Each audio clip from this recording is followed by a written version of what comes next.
Muslim ni benda.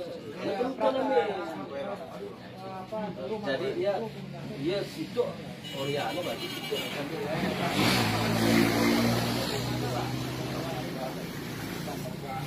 Sekarang sudah. Saudara Kupar.